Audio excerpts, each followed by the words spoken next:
Esto es El Cernidor. Otros ya te contaron las noticias. Nosotros te contaremos la verdad. Conducen Álvaro Alfonso, Amodio Pérez y Horacio Lampariello.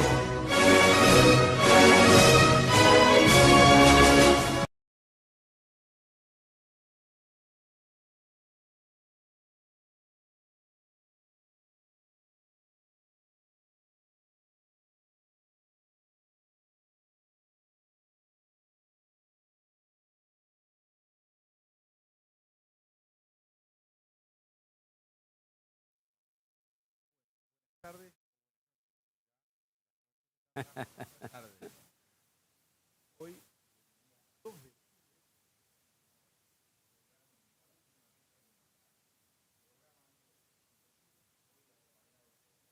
barrio, Caraballo. Hoy podemos estar, capaz que está. Acá siempre hay plan B.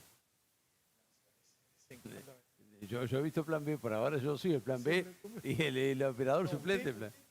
Efectividad los jueves. Ahí más o menos se maneja. Plan B los jueves. Bueno, el jueves pasado, justificado. No, pero yo, lo que pasa es que yo no sabía que iba a haber ausencias tan importantes como los dos fundadores del programa. Si no, yo hubiera venido. A ver, no, pero acá esto.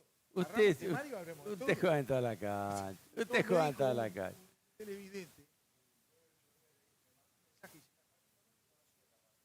Sí, sí. Es que no sabe lo que yo sé. Claro, ese es el tema. Yo hace años que lo veo en televisión. Este hombre hacía esto con hobby. No. Sí, yo también. Es bueno que lo diga porque después voy a hacer alguna puntualización respecto a una opinión que me interesa mucho de un televidente de hace pocos días atrás, cuando yo estuve la última vez, y me pegó en el corazón. Y Lampariello, que es mi amigo, me la transmitió y yo admito que hay una parte de razón en él. Ahora le vamos a pedir a Javier pase el audio.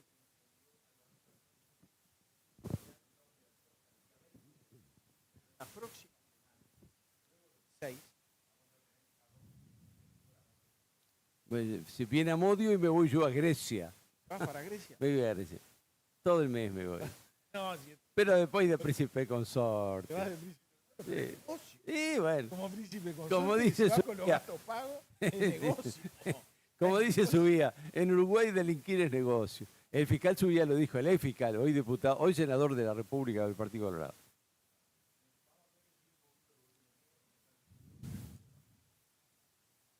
Vamos a pasar el audio. ¡Ay, qué lindo! Llegó la nieta, aplausos. Especialmente hecho para... Usted me lo guarda y lo come. Estamos en el programa, vaya. Cierra la puerta y no me despierta el hermano chico. Ay. Ok, mirá, qué nivel. Este da bien. Es la puerta al mundo.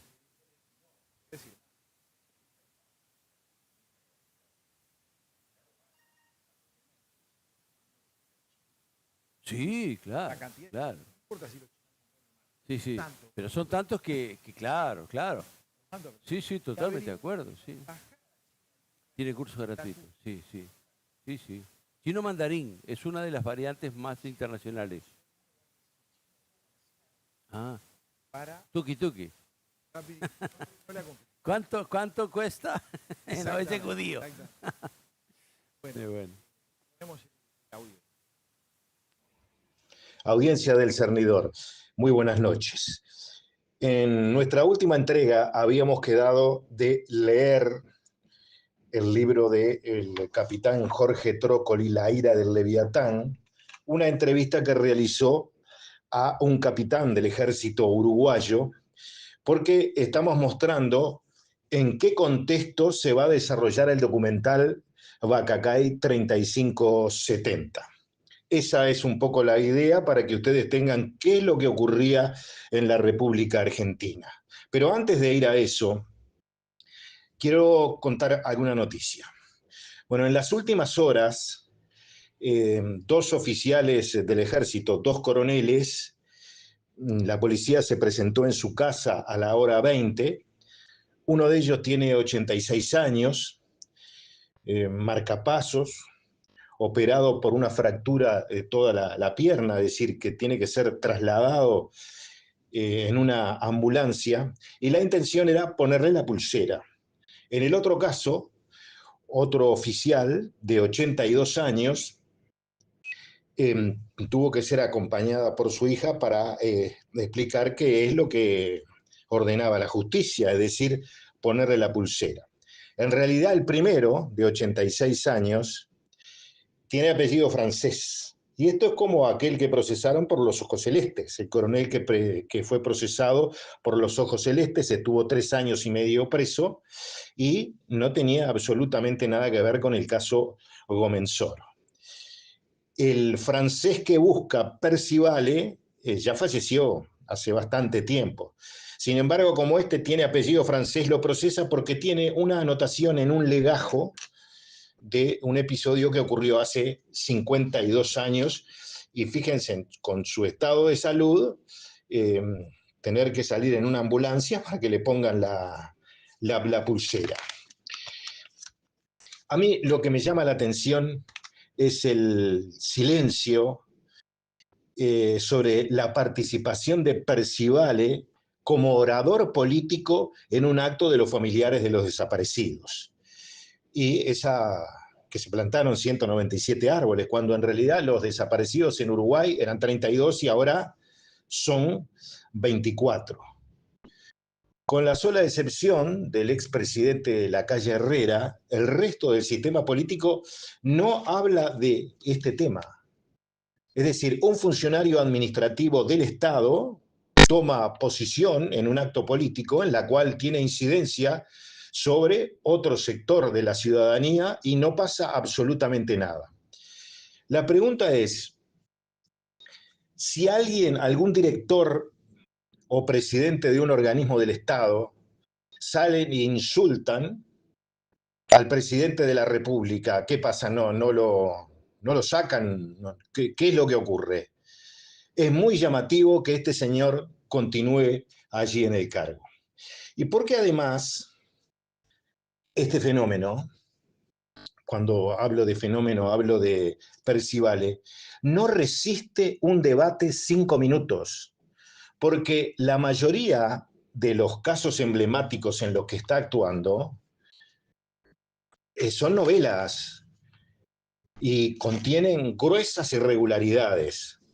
Y voy a empezar por algunos casos. Bueno, obviemos el caso Feldman, ¿no? Del año 2009, donde este señor era el fiscal. Después, el tema de las chicas de Abril es una verdad a medias. Y el fiscal no contó toda la verdad, ni siquiera que en el operativo, porque ahí fue un tiroteo, murió un oficial del ejército. En el caso de Michelini y Gutiérrez Ruiz, también hay que incluir a Waylod y Barredo, porque fueron 4, no fueron 2. Más allá que uno era presidente de la Cámara de Representantes y el otro uno de los más importantes senadores de la República en aquel momento, también Waylod y Barredo tienen importancia, porque además aparecieron en el mismo vehículo. Y seguramente por algo será. Percivale no investigó porque su ideología y su torpeza lo van a dejar más expuesto muy pronto sobre este caso.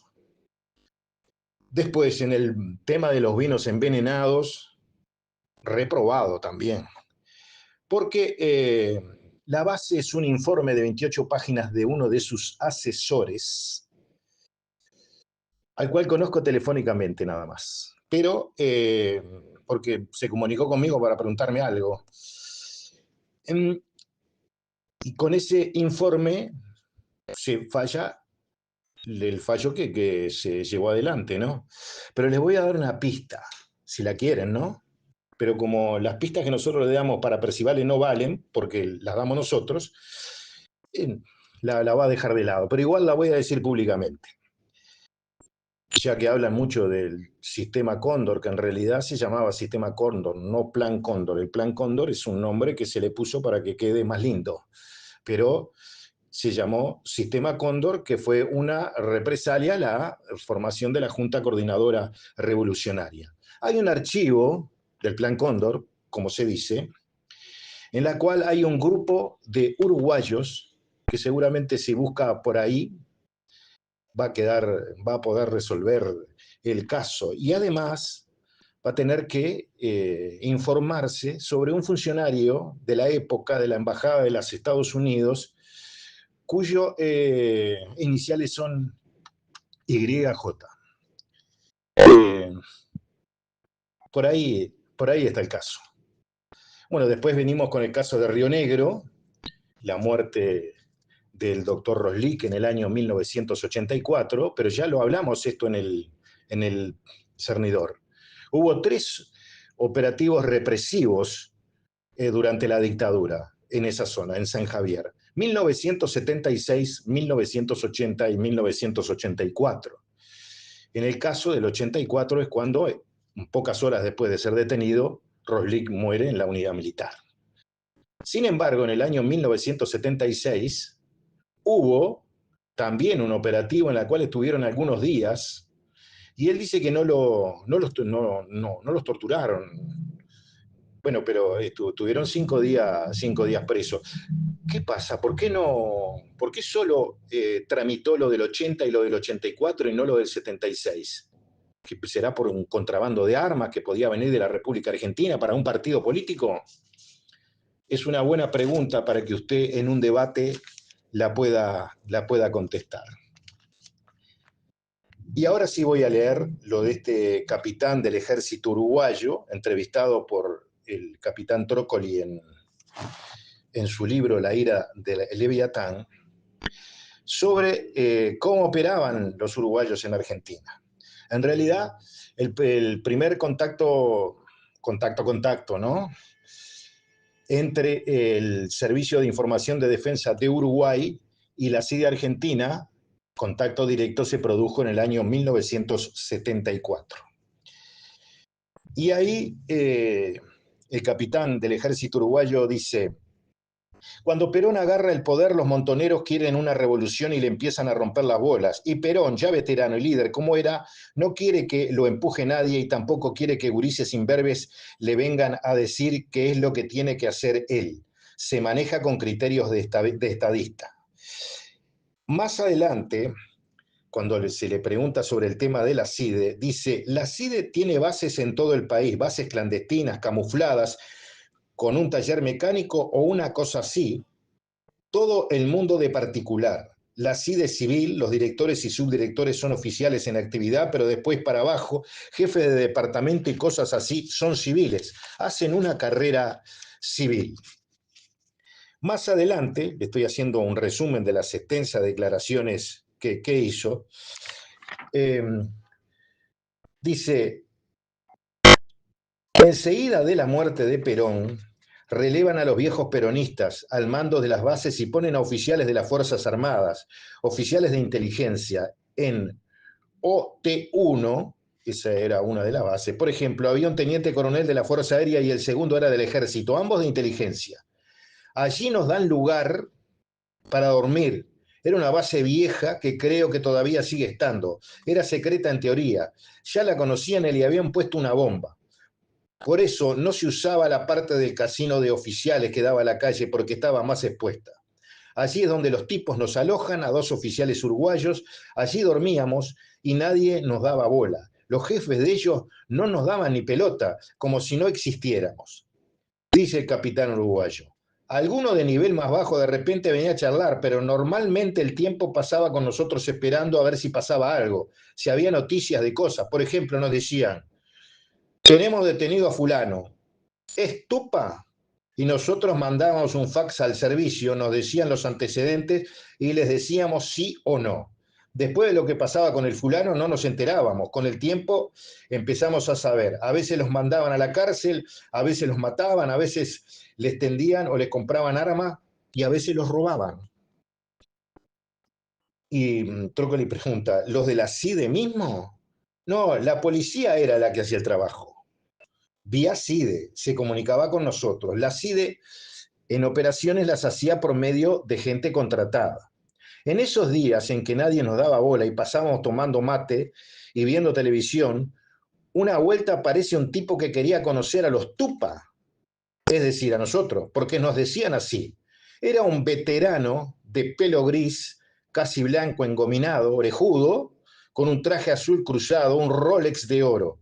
Parecía un cajetilla, dice el capitán uruguayo, pero se sentó a tomar mate con nosotros. Muy simpático, muy piola, muy entrador.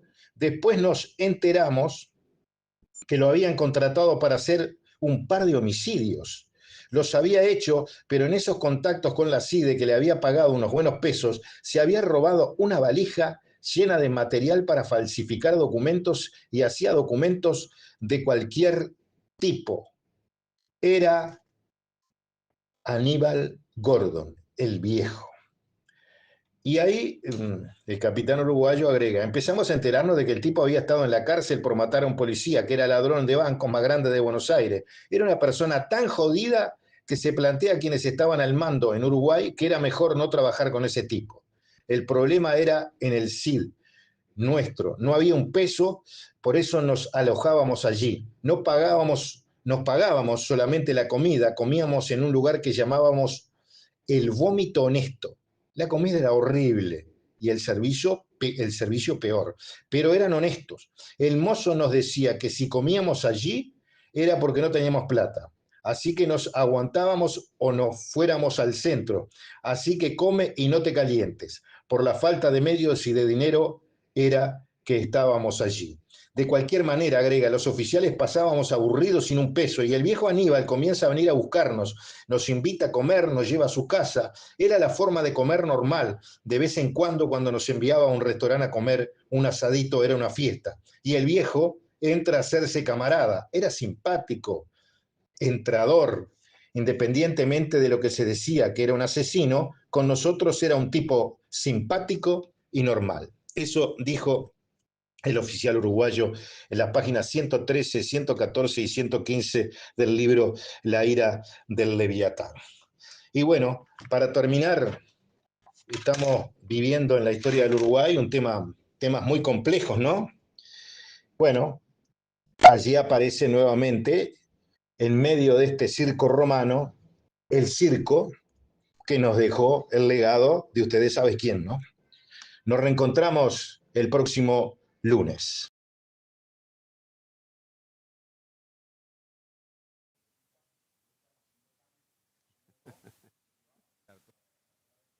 Sacamos todos los micrófonos, estamos por ámbrico, no es fácil. Y el pobre Javier tiene que administrar todo. Y ahora está empezando a ver de vuelta si se escucha bien. Claro, claro. Porque claro, allá tengo 3 o 4 oyentes que me han mandado el 747, casi no se escucha, dice. El 494 dice, el micrófono de Lampariello no se escucha, o se entiende entrecortado, está como saturado. Cambios ahí. Javier está...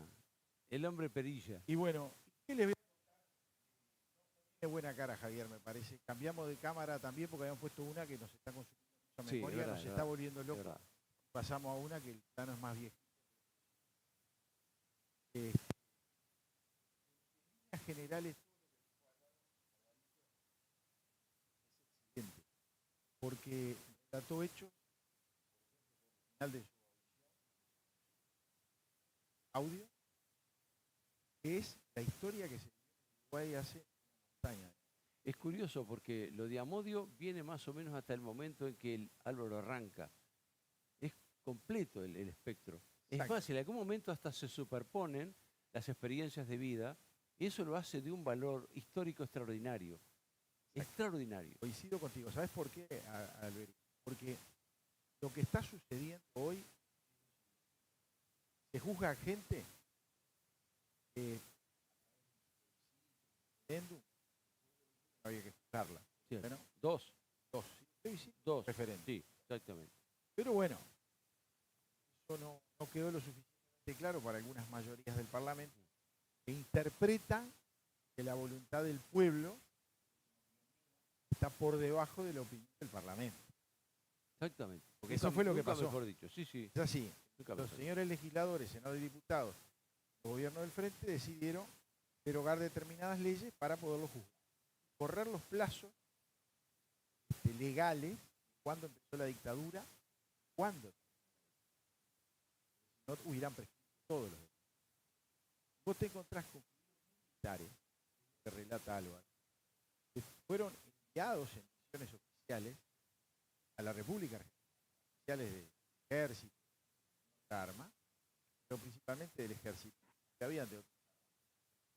Y llegaron a tener que estar en contacto con determinadas personas que estaban avaladas por el gobierno argentino en la época, que antes de la dictadura argentina, después de la dictadura.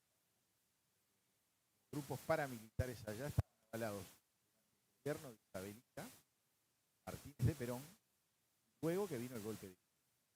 Y en esa realidad que terminamos encontrando es que los uruguayos primero no estaban bolivianos.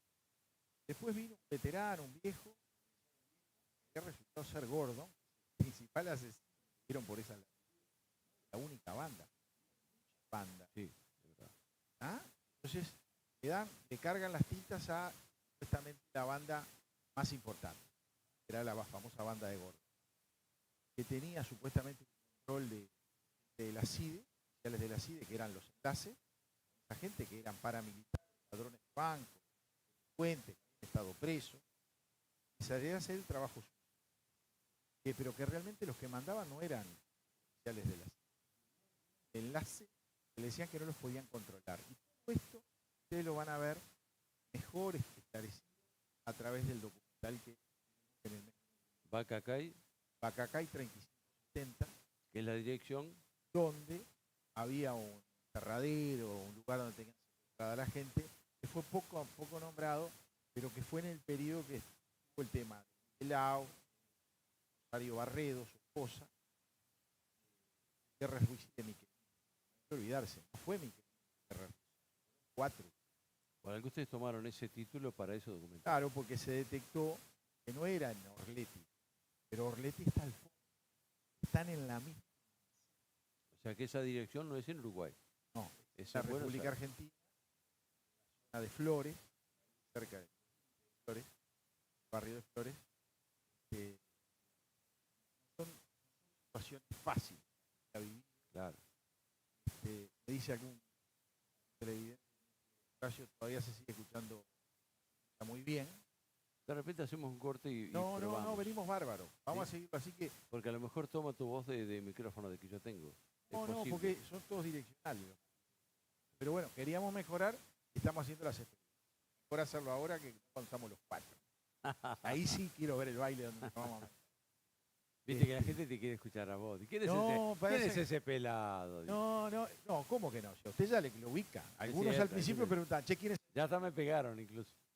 Bueno, y bueno, yo transmití Sí, fuera sí, de micrófono estuviste muy bien, algún mensaje. Estuviste muy bien. Porque a veces a veces los televidentes, no es que siempre tengan razón, pero Sí. muchas veces La la tienen. musa veces la tiene, sí, sí. Entonces a veces ellos quieren que nos concentremos en la noticia Es verdad, es verdad. o la historia. Lo que pasa es que a mí siempre, como cuando era televidente, y lo fui muchos años, luego tuve la suerte de participar durante 30 años en diversos medios de comunicación, a mí me disgustaba un poco que las personas se presentaran en cámara sin saber quién diablos eran. No me gusta recibir opiniones de cualquier persona. Me gusta recibir opiniones de la persona que algo más que yo debe saber. Y hay muchos, muchísimos, incluso de ustedes, que saben mucho más que yo, tal vez hasta de lo que yo estoy hablando, porque han estado en ese tema. Los periodistas como yo, que más de 30 años, somos generalistas, sabemos un poco de todo, no mucho de nada. Entonces, cuando ustedes dicen que yo me concentro mucho en un ego personal, lo que yo quiero es ganarme la confianza de ustedes. Porque acá yo soy un invitado permanente, pero soy un invitado. Los fundadores son Amodio, Lampariello y Álvaro Alfonso. Yo vengo a complementar, me parece a mí, con lo que puedo, de lo que yo he recogido en mis 30 años de periodismo. Como ahora estoy jubilado, tengo un poco más de libertad de expresión, digamos, en la medida en que, es cierto, la ley de prensa ya no me ampara. El otro día me preguntaban eso. Yo estoy ahora como usted o como yo. Si doy una opinión, tengo que sustentarla y si no, me va mal.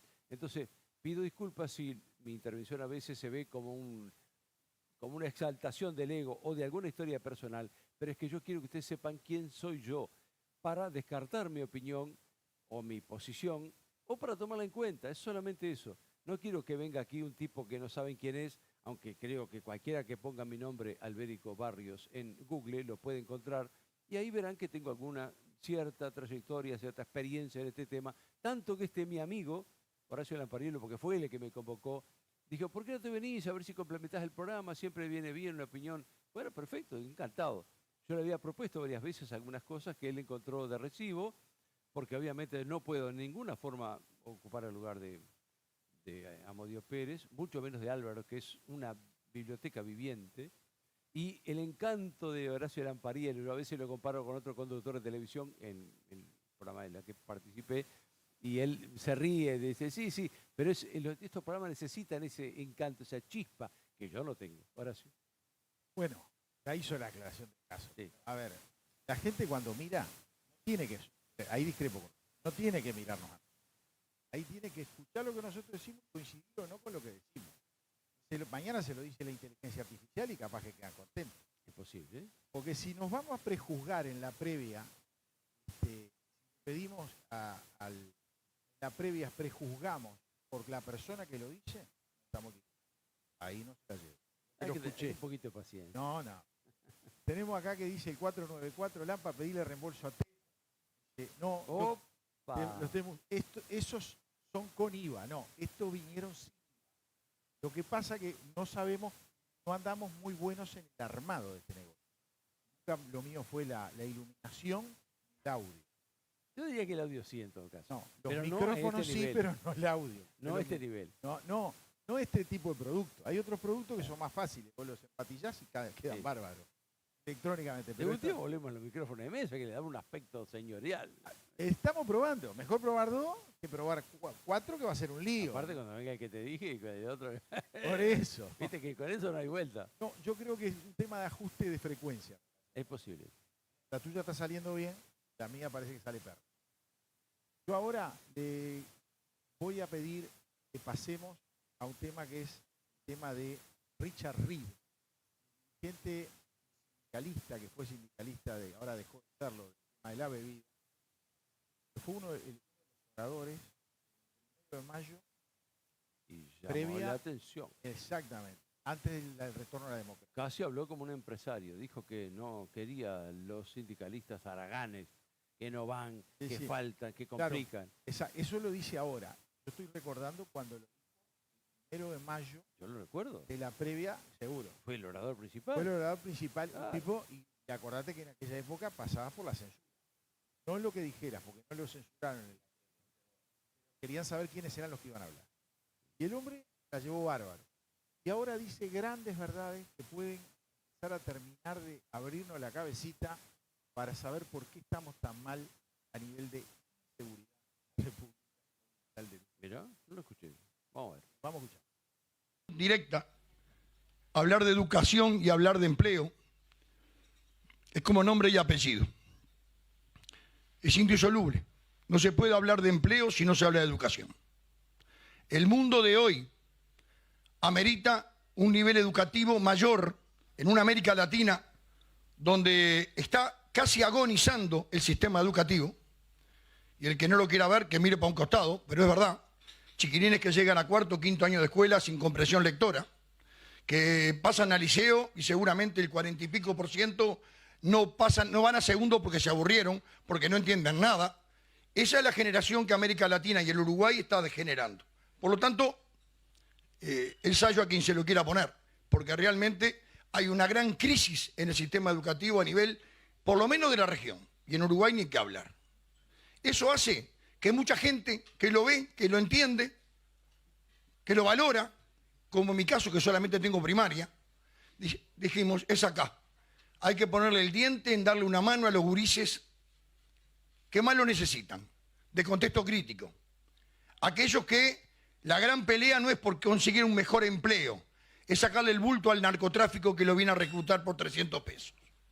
Por lo tanto, la gran pelea contra el delito, contra el narcotráfico, contra todo eso, es la educación.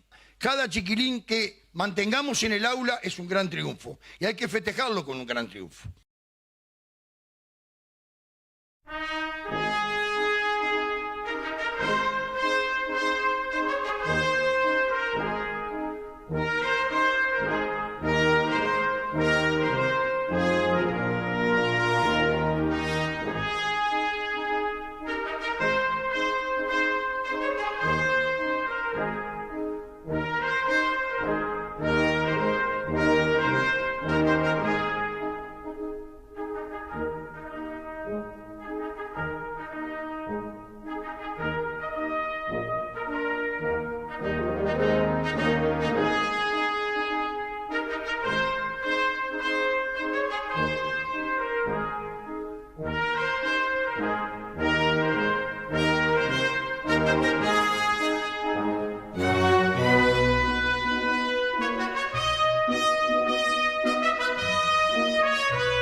Bueno, estimados amigos, retornamos, hicimos algunos cambios de vuelta. Porque no tiene derechos de autor. Sí, pero es una música internacional. No, Europea. El que la eligió fue Amodio, porque le gusta la música clásica. Esta es una, no sé si una es de Beethoven, una de las... Seguramente alguno de los televidentes que tiene versaciones Sí, de música nos puede yo decir. soy muy malo para Sí, eso. reconoce, yo también. En este caso sí, no. Sí, sé que la oí alguna vez, pero no reconozco. Verdi, es la de Verdi. ¿Verdi? Sí, no me acuerdo cuál es de la No será sinfonía. Aida de Verdi, no. No te La ópera extrañes. Aida. No sé, yo soy muy malo, yo No, admito. también. Admito Mi eso. cultura musical va... Pero es Verdi, es Verdi, es Verdi. Apenas los Es Verdi. boleros, Javiercito nos salvó. Ah, bueno, perfecto. Bueno, ustedes acá escucharon la realidad que nos estaba mostrando Richard Reed. Y Richard Reed habla de educación. Y cuando habla de educación, en el fondo terminás hablando del otro gran problema, que es la inseguridad que hay en el Uruguay. Porque si uno recuerda, el otro día había una fiscal que con Aldo Silva lo dejó mudo porque le explicó que ella se enfrenta, eso fiscal de homicidios, no recuerdo exactamente el apellido, en donde ella se encuentra con gente que no sabe leer y escribir, que apenas saben el nombre y que están acusados de homicidio porque han cometido homicidio. Entonces dice que es totalmente imposible lograr hablar con esa gente. O sea, son varios Uruguay dentro del Uruguay. Sí. Y que la realidad viene por un tema educacional. Sí. Y que le queda muy fácil a los narcos contratar por 200, 300 pesos gente que no tiene expectativa de conseguir un trabajo medianamente digno. También estoy de acuerdo. ¿Está bien? Digo, no por una experiencia personal, que obviamente desde el periodismo se ve esas cosas, sino por otra mucho más cercana, que es mi propia esposa, ¿no? Por eso. Pero bueno, usted quería hablar de algo de esos temas. Yo quería hablar lo siguiente. Compatriotas, miren, el otro día cuando falté a este programa, con mucho pesar, estaba en una reunión convocado por Vida Nueva Uruguay. Ellos detectaron que yo estaba participando esporádicamente en este programa, los jueves, básicamente, y me dijeron, ¿por qué no te venís que festejamos los 28 años de esta organización que lidera Wilson Brum y su esposa? Esta organización Vida Nueva Uruguay nació antes de que, por ejemplo, yo me casara con mi actual esposa, y ella, mi esposa, ¿vieron cómo es un ego permanente? Porque son cosas referenciales de la vida. El Uruguay es chiquito, todos nos conocemos. Cuando yo la conocí, me enteré de que ella estaba participando desde el punto de vista del juez con esta organización de liberados, subrayo, liberados, son las personas que han cumplido su pena y que, como recién dijo Horacio y lo afirmaba Richard Reed, no tienen expectativas de vida, porque llegan a una edad 18, 19, 20, 21, 22, están en el borde de no ser nadie. Y justamente eso es lo que les duele. A mí me consta que a muchos de ellos les duele, pero en el alma, el hecho de no poder de ninguna forma salir adelante.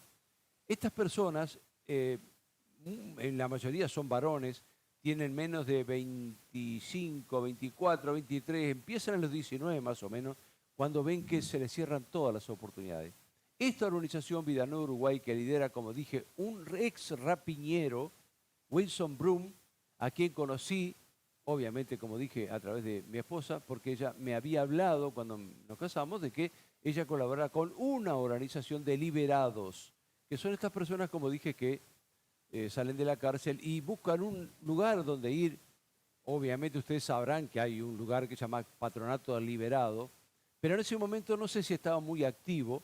Entonces este ex rapiñero, una persona que rapiñó y mató, fue liberado, y en esos meses en que iba a ser liberado, tomó contacto con la que hoy es su esposa, la abogada Silvia. Bueno, no sé si debo decir el apellido, pero da lo mismo.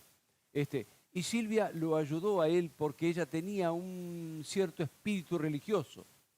Ese espíritu religioso invadió a este hombre, Wilson Brum. Ahora tal vez Javier va a encontrar en un material que yo le mandé la foto de ellos dos. Ella es rubia, gordita, simpática, obviamente, como dije, es abogada. Y él es un ex rapiñero. Habla como ex rapiñero, aunque ahora está un poco más, ¿cómo decirlo?, civilizado. Hace años ya que lo liberaron, debe ser 20 y pico de años que lo liberaron, más de 25 años que lo liberaron de los delitos que metió. Y nunca más volvió a delinquir.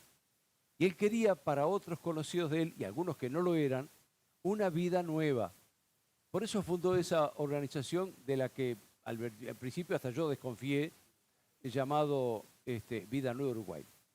Esta organización fue creciendo de a poco y con la ayuda de las personas que creían en esa idea de que los liberados necesitaban una vida nueva. Esa vida nueva le fue otorgada a muchos de ellos, no a todos, porque algunos se tuvieron que ir, no aguantaron el régimen de cierta seriedad y algo de religión que Wilson Brun les impartía en el lugar donde consiguió para estar.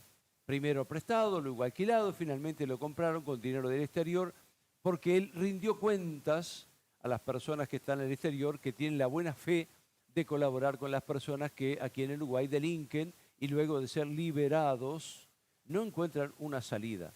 Entonces, lo bueno de eso es que él logró organizar eso. En ese momento entró en pareja con Silvia, su esposa, que como dije es abogada. Ustedes imagínense lo raro que es que un ex rapiñero, liberado, pero ex rapiñero, se case con la abogada que lo fue a asistir a la cárcel. Es curioso, pero tienen 4 hijos hermosos, 5 nietos. Yo he comido en su casa, invitado por ellos, obviamente junto a mi esposa, y les digo que aquello es un hogar como el de cualquiera de nosotros, por lo menos lo que tuvimos, un hogar bonito. Da gusto ver con el respeto con que tratan a los liberados que llegan a su casa. Ese grupo de liberados se les da educación primaria y, si es necesario, secundaria. Se les induce a cultivar la tierra. Es lo primero que ofrecen, porque ellos tienen una chacrita pequeña, yo diría, es media chacra que está en las cercanías de Las Piedras. Yo he visitado ese lugar, se llama Canaán, como un lugar especial de la Biblia, Canaán. Y bueno, son de filosofía protestante.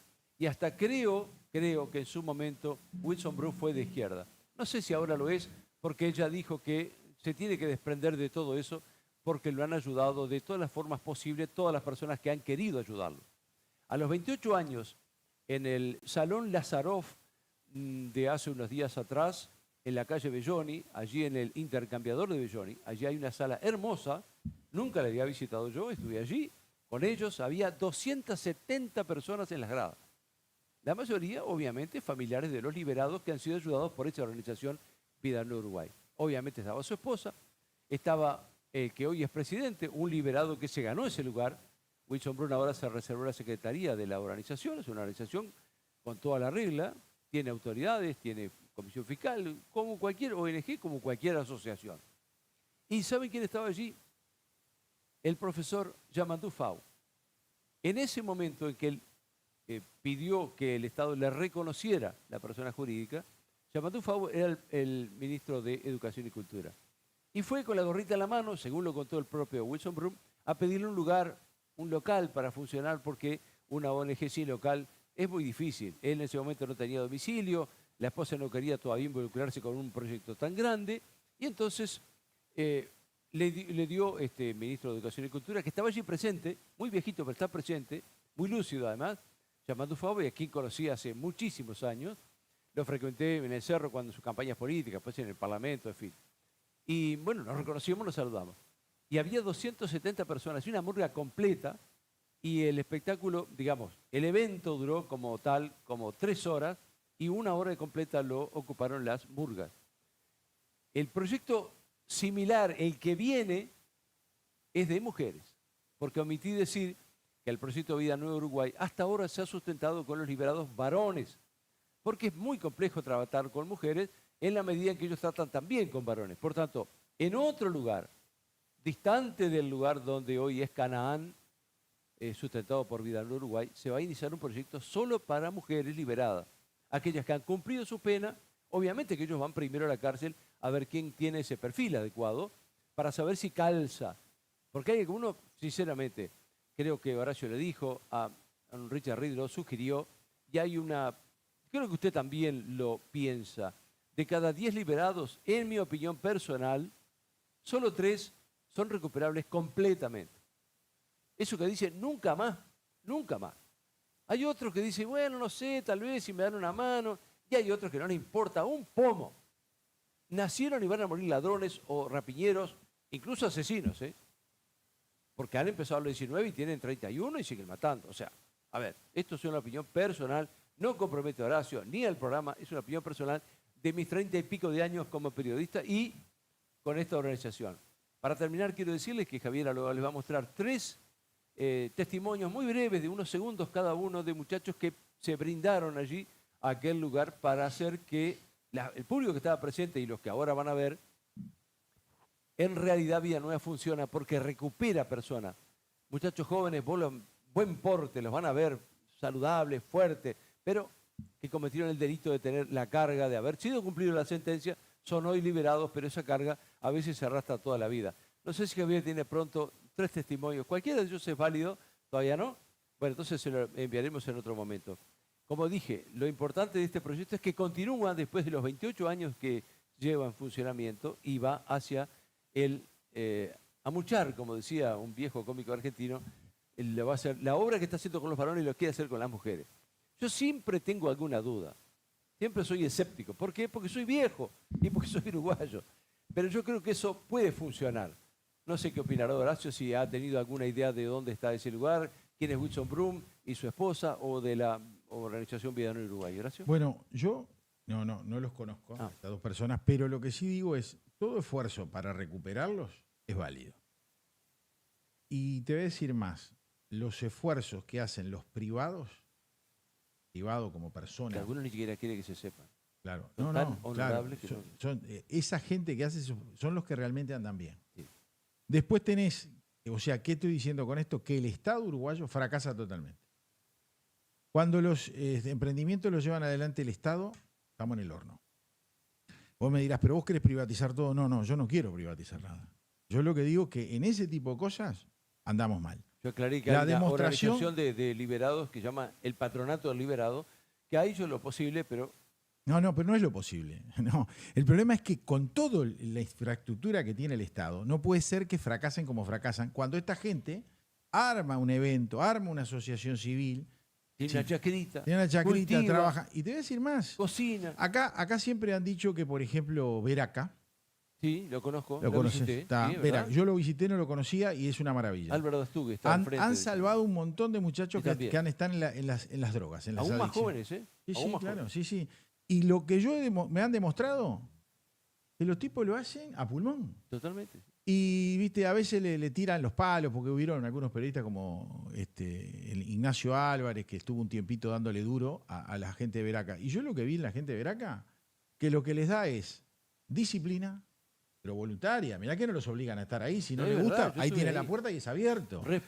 Respeto, los obligan a trabajar, pero los obligan mentalmente, que le dicen, mirá, si vos querés estar acá hay que trabajar porque tenemos que comer. Es la vida. Hay que conseguir la ropa, les dan ropa, todo el mundo por igual, no hay problema. Y les dan oportunidades, porque muchos recaen. Hasta 3 veces lo recuperan. Es verdad. Después de la tercera vez le dicen, no podemos porque hay otros haciendo pila. Yo comí en esa mesa con Álvaro Dastugue, la esposa y un hijo. Ellos viven ahí. Sí, claro, viven ahí. Y los tipos se rompen en la ruta en Camino Maldonado, después Ruta 8, entre Pando y Barros Blancos. Exacto, yendo hacia el norte, a mano izquierda. A mano izquierda. Es una chacra también. Una chacra importante. Y qué prolijidad que tiene. Por supuesto, pero aparte vos ves que están bien cuidados, los muchachos están fenómenos. Ahora, claro, tienen que asumir que no es la vida que tenían antes. Sí, había un y esos son emprendimientos privados. ¿Está bien? Totalmente. Privados son. Más allá de que Álvaro hoy, a través de su conexión política, que es del Partido Nacional, llegó a ser diputado. Sí, pero no sé si repitió la banca. No, la repitió, sí. La repitió sobrada. Pero aparte, la repitió de vuelta en Canelones. Pero hay un tema. El Estado no le da un peso. No les da un mango. Creo que ellos ni siquiera lo quieren, por lo que me dijo. No es que no lo quieran. Porque cuando vieron el tema de la pandemia, les caía mucha gente. Y no sabían qué hacer con ellos. Claro. Pero el Estado no les da plata. No les da un peso. Y ellos tienen emprendimientos. Desde panaderías hasta un call center donde venden servicios. Cosas interesantes. Se autosolventan. Y claro, a ver, esto es lo transformaron en una gran familia. Seguro. ¿Está bien? Ahora están en un nivel mucho mayor que el emprendimiento que está llevando esta gente que usted conoce. Pero por algún lado se comienza. Ahora, el Estado no les da un peso. En cambio, gasta plata en otras cosas. No me hagas hablar. Ahora nos va a tocar. Pero tenemos en línea, queremos ver si lo tenemos en línea, al periodista Javier Bonilla, un especialista en temas militares, como le digo yo, un amigo. Ahora vamos a ver si lo tenemos en línea porque estamos recomponiendo el audio. Javier, ¿estás ahí? Vamos. Javier. Estamos en línea. Bueno, Javiercito, yo le pido disculpas porque hoy a mí se me ocurrió hacer cambios y los cambios a veces hay que corregirlos sobre la marcha. Pero por lo menos a usted lo escuchó bien. Sufrí como Y la audiencia como lo viejo está técnico de sonido, ya sufrí es lo mucho. más Ya sufrí importante. mucho. Ya sufrí mucho con sus cambios. Me hizo sufrir la gota gorda. Pero sí, acá estamos. Pero le digo, este interreño que hemos tenido me ha servido para dar una exclusiva en materia de información de defensa, que es de las buenas. Por primera vez parece que una empresa uruguaya basada en Melilla va a modernizar, a digitalizar algunos aviones de la Fuerza Aérea, habiendo ganado una licitación por sobre 2 brasileñas que tienen más experiencia, casi de medio siglo, ¿no? Le acaba de notificar que aparentemente ganó una empresa uruguaya la modernización de 4 aviones pilotos, que son los de la Escuela de Vuelo Avanzado de Durazno, que son, no digo de combate, pero auxiliares de combate cuando no hay, y son realmente una de las columnas vertebrales de la Fuerza Aérea, y después van a modificar, a digitalizar 2 Cessna de las que trajeron hace unos cuantos años a Estados Unidos, que fueron unas 10, creo, 206 Stationer, ¿no? O sea, es una buena noticia, no todo lo que pasa en defensa es polémico. Está bien. Pero usted sabe que antes de coordinar con usted esta charla, tuvimos una charla de que había habido una denuncia de 5 contraalmirantes reclamaron ante la Armada por cartas difamatorias de un retirado y piden derivar el caso a la justicia. Esto salió publicado. ¿Eso es verdad? Cuéntenos, a ver. En el Observador salió publicado y yo me pregunto, y estuve revisando mucho la legislación, no soy abogado, pero estuve revisando la legislación sobre lo que es proteger la identidad del correo del lector cuando el lector está haciendo denuncias, y me parece que Búsqueda ha mancado en dar la aparente identidad. Él dice que no es, así nomás. Yo hablé con el supuesto a un autor de contraalmirante que figuraba con un nombre distinto y él dice que no es. Almirante Canaris, ¿no? Él dice que no es, pero que hay mucho germanófilo en la Armada y él va a dar algún indicio después, pero más nada, no quiso hablar más nada. Ahora, el problema es que yo me veo muy desorientado, pero encaminado a su vez a un rumbo en creer que Búsqueda estuvo muy mal, la justicia muy mal en reclamar la fuente, manía podrida que tiene la justicia uruguaya. Y Búsqueda estuvo muy mal porque si en las cartas de este señor con seudónimo había denuncias, según los congresos y convenciones iberoamericanas que hablan del tema, según estuve leyendo por arriba, no soy luz, me gustaría tenerlo al lado, no se debería proporcionar el nombre cuando hay denuncias en las cartas con seudónimo. No lo sé, no me parece. Hay que reservar la fuente. Si ¿no? Búsqueda hizo eso, demuestra que ha perdido el Búsqueda criterio hizo eso periodístico. Y la justicia hizo eso. Ahora le hago una pregunta, usted ¿usted lo qué que hace entiende? siempre, ¿Qué es lo ¿no? que denunció él en cartas al lector, ese anónimo? ¿Qué fue lo que dijo? Lo que denuncia ese anónimo son los malos manejos que conocemos en la Armada, aquel papelón con aquel barco chino que no estaba pescando y que se lo persiguió no sé cuántas millas y el tipo estaba hasta con las artes recogidas, los manejos de los, digamos, horas extras no devengadas y cobradas o pagadas, en fin, todo el tipo de manejo.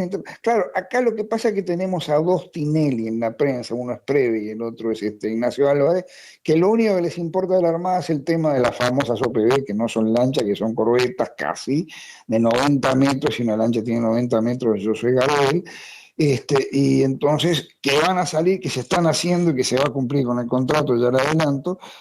Entonces se pierden el resto de la Armada, que el resto de la Armada es en muy buena parte un relajo homérico, y un relajo homérico sostenido por el ministro inicial y de los primeros 3 años y medio del gobierno de Lacalle, señor Javier García, que de defensa sabe tanto como yo de física nuclear, pero que a cada denuncia que hubo, ya sea la de Gosweiler, ya sea la del capitán Vega, cuando denunció en el Comando de Infantería de Marina las irregularidades, que parece que tenía hasta un matadero clandestino, una cosa así, algún suboficial que antes del gobierno de Lacalle denunció también carne que encontró en algún expendio de Mercedes y en otro de Soriano también la pasó mal, digo, o sea, todo eso se tapa por el conventillo, ¿no? Entonces, realmente me hace acordar un poco a la Armada en 2010 cuando entró, ¿quién fue? ¿Quién fue? El actual fiscal del momento entró en la Armada, fue el actual fiscal del momento, ¿no? La fiscal Ferrero entró en la Armada y ahí mandó para adentro un pueblo, ¿no? O sea, creo que no se salvó ni el perro foque del Miranda, fue todo el mundo para adentro, ¿no? Y ella me decía, en el escaso contacto que he tenido con ella hace unos años, yo creía que la Armada yo la había purificado. No, no la purificó.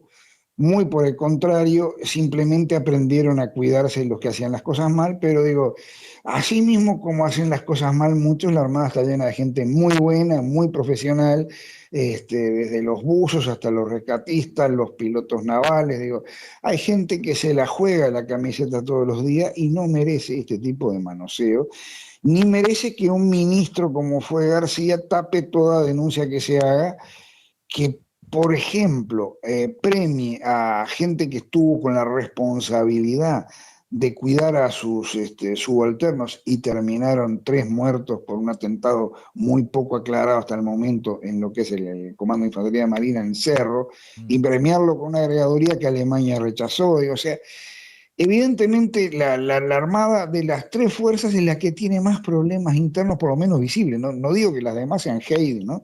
Pero es una cosa como Ahora, que Javier, yo no quiero hablar mal, no quiero decir que está en el ADN, pero que por lo menos no se cuidan.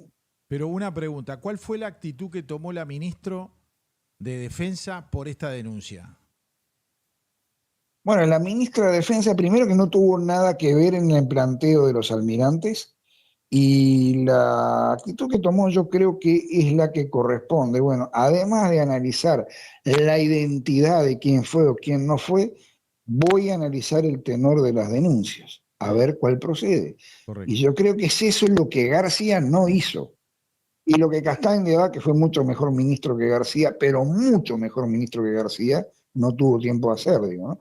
Pero realmente, digo, no se pueden olvidar las denuncias por una investigación de identidad. Más Ahora, que si fue Gosweiler, que él dice que no fue un tipo que ya pagó con varios arrestos, con varios apercibimientos, digo, a esta altura del partido también es razonable que a veces se vaya un poco de libreto, pero si no fue Gosweiler, si fue otro, y dicen que es mucho más grave todavía, ¿no? bien, Pero acá otra importan las pregunta que denuncias. yo te quiero hacer ahora, que también refiere, pero no a la Marina. Sé que vos hiciste hoy una noticia importantísima, hace ya unos días, de que Uruguay había comprado una serie de camiones a Brasil y que habían tenido problema en el pasaje por la aduana. ¿Querés contarme algo de eso? Bueno, en realidad son vehículos tácticos, son un poco menores que los camiones, son, vamos a decir, un jeep sofisticado para que lo entienda la gente que no es demasiado versada en temas de defensa, que viene a sustituir a los viejos y queridos Defender, los cuales no tuvieron una línea de repuestos adecuada en Uruguay, una logística adecuada, mucho menos los rusos. Y sí, se compraron 84 vehículos 4x4 tácticos Marroa de Agrale, la firma de Callado Zule, que tiene sucursales en Argentina. Fueron 5 ambulancias para misiones todoterreno, todo es 4x4 todoterreno, son los más modernos de la serie clásica esta Marroa que ha producido hasta ahora Agrale, y llegaron 13 vehículos 4x4 Agrale Marroa, y llegaron 2 ambulancias de las 5 AM23, pero como siempre Uruguay haciendo bien, porque resulta que las chatas de la empresa que lo traían no tenían la guía de circulación en Uruguay. O sea, tuvieron que pasar esas largas 30 horas haciendo el trámite como si fuera cualquier motociclista, ¿no? Realmente uno a veces piensa que el Estado tiene que tener otra agilidad, ¿no? Pero bueno, fuera de eso, es muy bueno para el ejército aparte tiene otro tipo de vehículos que ha recibido en donación, sudafricanos para misión. Pronto está licitando lo que la gente dice en el vulgo drones, pero que en realidad son UAV, o sea, aeronaves remotamente tripuladas, como la Fuerza Aérea lo está haciendo también en este momento. Y se está cumpliendo más o menos lo que se había combinado durante el último año del gobierno anterior con el ministro Castaing de Abad.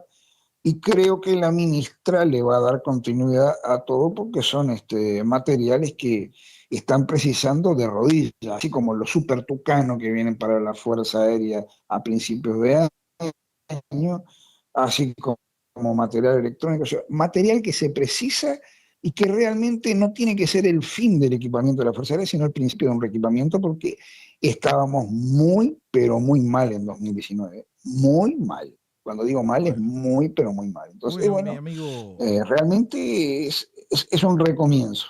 está bien. Estimado Javier, ha sido un gusto, te pedimos disculpas porque a veces vos saliste bárbaro y nosotros te escuchamos bien, pero veníamos con algunos problemitas porque estábamos jugando a hacer algunos cambios y los hicimos poco menos que en el aire. Así que Sí, sí, yo asumimos la grité en todos los idiomas que responsabilidad. tenías el micrófono viejo. Exactamente. Permitime mandarle un saludo a Javier, a quien Proceda. conozco hace por lo menos 20 años y me honro con su amistad. ¿Cómo no? Permanentemente estamos intercambiando y a mí todavía me asombra cómo los grandes medios de comunicación no lo han contratado. Porque si hay una persona que sabe del ámbito militar, particularmente el naval y de Fuerza Aérea, y de Brasil, que nadie sabe un pomo acá, nadie sabe un pomo, porque no leemos portugués, porque no nos interesamos, y Brasil es un gigante enorme, a esta altura potencialmente mucho más que Argentina, y Javier Bonilla, mi amigo, es el mejor especialista que hay desde hace años, lo vengo escuchando. Después cuando él me devuelva el saludo, si le parece bien, yo voy a contar una anécdota que yo sé que le va a causar gracia. Bueno, cuéntela, lárguela ya. Bueno, yo me alegro mucho de saludo, devuelvo ese saludo con mucha alegría, porque sí estamos en contacto diariamente y estamos intercambiando figuritas a cada hora prácticamente, y realmente me ha estimulado siempre don Alberico para eso, como sea, no le ayudan a uno a hacer. Largue la anécdota, por La favor. anécdota es la siguiente. En una época, hace cuestión de 3 o 4 años, tal vez hace más, Javier Borilla se va a acordar, él publicó un tuit cuando estaba muy de moda el tuit, ahora sigue estando de moda, pero se llama X, y además es básicamente el pulso de las noticias de una gran parte de la realidad uruguaya. Él publicó una noticia en tuit que probablemente el representante de Mercedes-Benz Uruguay, Autolíder, Sociedad Anónima, se iba a la quiebra. Causó un terremoto gigantesco, obviamente por alguna razón. O estaba realmente a borde de que era la quiebra o era un disparate absoluto. ¿Qué pasó? No se enjuició el señor Burstein, que después anduvo gravísimos problemas en la Mercedes-Benz Alemania, ¿no? No se enjuició a Javier, a mí y a otra persona de nuestro conocimiento, una dama, que tuvimos la idea de retuitear quiere decir replicar, redifundir la noticia, porque me pareció que tenía sentido. Yo ya conocía a Javier, me pareció que tenía sentido. No se escuchó penalmente. O sea, perdíamos la libertad si no podíamos probar que era cierto. Bueno, fuimos con la gorrita en la mano al juzgado penal. Javier, esta dama que no estoy autorizado para nombrarla, y yo. No, él por haber sido original de la noticia y nosotros dos por haberla replicado. Cosa curiosísima, pero bueno, se dio así.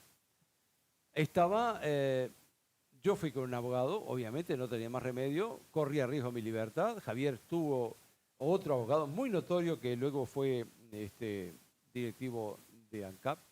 Y la señora creo que la única que no tenía más que un defensor de oficio. Había que ver el plantel de abogados que presentó la Mercedes-Benz Uruguay en ese juzgado, en esa audiencia. Yo dije, fui, pero ¿qué pasó? Mientras se estaba desarrollando la audiencia, estábamos haciendo las declaraciones de por qué habíamos, Javier primero, dado esa noticia y por qué la habíamos replicado nosotros. La tercera persona, la dama, no la voy a nombrar porque no es periodista, por tanto ya lo he dicho de buena fe y probablemente hubiera quedado fuera de juicio. Javier dijo, no, yo quiero decir por qué. Y lo dijo con todas las letras. Estaban los abogados que se miraban uno al otro. Dijo, a estos los vamos a cocinar. Suena el celular de uno de los abogados. Llamada de Alemania. ¿Puedo salir de la audiencia? Sí, salga, dijo la jueza. fue afuera. ¿Quién era el que llamaba? El señor Burstin, desde Alemania. Estaba en la Mercedes-Benz. Le dijeron, usted, representante de la Mercedes-Benz en Uruguay, enjuiciando a periodistas. ¿Pero usted quiere perder la representación de Mercedes-Benz en Uruguay? Enjuiciando a periodistas, un representante de Mercedes-Benz. Pero tiene 10 segundos, agarra ese teléfono, llame y suspende el juicio. Retira la denuncia. ¿Usted es un burro, un inepto o no tiene idea de lo que es un representante de Mercedes-Benz? Se lo dijo a los abogados. El abogado entró corriendo y dijo, retiramos la denuncia. Y Javier, ustedes vieron la foto ahí, yo sé la profesional, Javier, que un hombre de pelo en pecho, que ha pasado no sé cuántos juicios ya, dijo, no, yo quiero seguir. Javier, no seas malo, afloja un poco. Yo quiero seguir, golpeaba la mesa. Y la abogada decía, pará, ya está, ganamos. Increíble. Ese fue el último juicio penal que enfrenté junto con él en este caso, por subsidiariamente. Es verdad. Me acuerdo clarito de eso, Javier.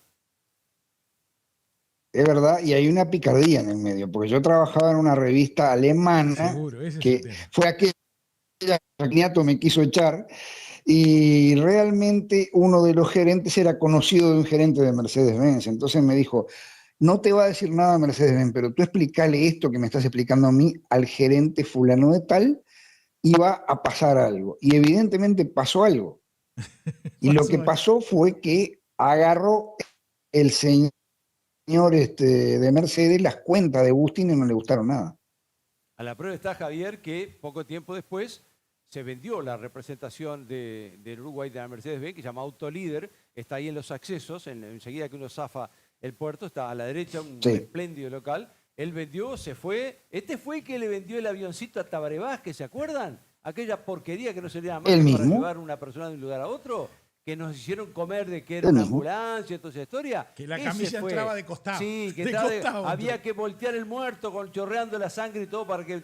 Ese fue, 2,5 millones pagamos los uruguayos, un avioncito que a esta altura no sé dónde está. Ese fue, ese tal Burstin, ese, que como buen representante de la Mercedes-Benz tenía mucho dinero, o lo ganaba, y había que comprar un avioncito. Cuando envejeció el avión dijo, ¿qué hago con este avión? ¿Qué se lo voy a vender? A Tabaré Vázquez, amigo de él. ¿Vieron? Ah, las cosas tienen eso que ver. Pero a Tabaré Vázquez presidente, porque lo pagaba Juan Pueblo. Por supuesto, sí. No es lo mismo. Él la pagó con la nuestra. No, antes se lo había querido vender a Mujica. Antes se lo había querido vender a Mujica en el doble. Y la Fuerza Aérea lo frenó. Javiercito, te despedimos, te agradecemos que nos hayas acompañado. Sabes que en cualquier momento yo te vuelvo a molestar por esos temas que vos entendés y yo no tanto. Y con $1.000 estaría presente acá. Cuando quiera. Cuando quiera. Cuando quiera, cuando la noticia así lo demande. Pero brillante, bueno, bárbaro. Muchas gracias, Javier. Bueno, retomamos. Estuvo entretenida la anécdota, ya me gustó. Estuvo buena. Cuando vos dijiste que lo habían llamado de Alemania, dije, este pícaro algo hizo, y pensé yo, porque este escribe mucho para Alemania. Claro, la revista Defensa. No, pero aparte los alemanes no solo le permiten que escriba, sino que... Hace años. Pero fuera que hace años, al tipo lo respetan, porque todo lo que ha dicho se ha cumplido. Hay que verla, yo los invito a buscar, creo que en este momento en Uruguay está escribiendo en Enfoques, además de tener columnas en radio. Javier Bonilla siempre tiene la misma voz, se expresa de la misma forma. Hay una columna que escribe él en el diario Enfoques Digital se llama. Hay que verla, ¿sabe a quién se parece? Álvaro Alfonso. Vieron que Álvaro dice 2 palabras y menciona una ley. Eso es una certeza jurídica, una certeza periodística que yo nunca tuve. Y admiro tanto en Álvaro Alfonso como en Javier Bonilla. Es extraordinaria la versación que tiene sobre todo el armamento que compró el Uruguay, lo guarda en su memoria, en su archivo, sabe los aviones, sabe los fusiles, sabe todas las naves, las aeronaves que compra, los buques que compra el Uruguay. Además se comunica directamente con el fabricante. Es extraordinario lo que sabe este hombre. Y todavía está marginado. A veces lo invitan a algún programa de televisión, pero como es muy vehemente... No, porque él dice la verdad. Su rayo vehemente, él como dice yo, su verdad. Le tiene un poquito de temor. Entonces, a veces se va... entonces dicen, bueno, lo invitamos una vez, pero después ya no... es el Bonica, digamos, salvando la enorme distancia. No admito que sea comparado con Bonica. No, por la pasión. Por la pasión. Yo también me estoy en esa bolsa. Yo soy muy pasional. Ahora mucho más que estoy retirado. Cuando escribía, o estaba en televisión, o estaba en radio, lo hacía de una manera más prolija. Ustedes me disculparán que yo sea más pasional, pero es el momento, después de 30 años, cualquiera tiene cosas guardadas, como anda uno por ahí diciendo verdades, Y bueno, algunas puede ser que esté equivocado. Javi, ahora sí. Bueno, ahora yo quiero entrar en el tema que estuvimos la semana pasada, que es el tema, esta semana va, que es el tema de Ferrero. Pero hay un artículo en el diario El País que hay que leerlo entre líneas y yo lo voy a explicar y nos vamos a divertir un rato. Porque ahora agarraron a dos más, pero parece que a uno ya lo están soltando, al otro no saben cómo procesarlo. Tienen unos líos bárbaros, porque están manoteando gente para dejar contento al ministro negro. Al kilo. Al kilo. Claro, los están tirando arriba de la bolsa. Lamentablemente es así. O sea, no están. No, hoy lo dijo muy bien, lo dijo muy bien, no me acuerdo qué senador fue que lo dijo.